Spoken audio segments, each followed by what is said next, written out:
మీరు బ్యాలెట్ బాక్సులు పెట్టాలి, దాంట్లో గుద్ది పెట్టాలా అని చెప్తున్నారు. ఇప్పుడు జనరేషన్ డిజిటల్ అవుతా అంటే మీరు మళ్ళీ ఆ బాక్సులు కావాలి. ఈవీఎం మషిన్ వల్ల ట్యాంపరింగ్ జరుగుతూ ఉంది, ఏదేదో చెరిగింగ్ చేస్తున్నారు, వాళ్ళు మషీనే మార్చేస్తున్నారని వింటున్నాం మేము. నిజాలు మనకు పూర్తి తెలియకపోయినా కూడా ఈవీఎం మషీనే మార్చేసి వేరే మషిన్లు పెట్టేస్తున్నారంట.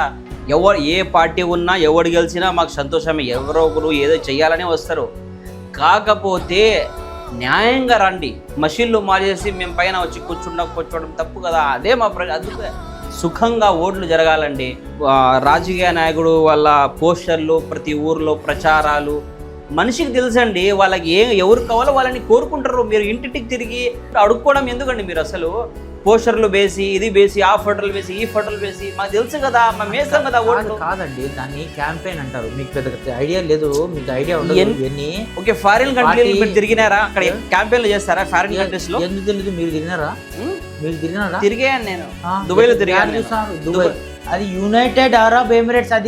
అది దాంట్లో పార్టీలు ఉండవు, ఒకటే రాజు. అక్కడ రాజుల ఇది వాళ్ళు రాజులు కాదండి, వాళ్ళు షేకులు. వాళ్ళు ఏదో ఒకటండి, అక్కడ పార్టీలు ఉండవు, క్యాంపెయినింగ్ ఉండదు, అదంతా ఉండదు. మా దాంట్లో కూడా అట్లే చేయండి. కుదరదన్నా, ఎవరంటే వాడిని మనం తీసుకొచ్చి రాజు చేయాలంటే అది కుదరదు. ఎవరు వద్దున్నా మోడీని రాజు ఘోషణ చేయండి. మోడీ ఉన్నంత వరకు వేరే ఎవ్వరు పిఎం సుప్రీం ఏది అవ్వలేడు. ఇది 100% పక్కా ఇది.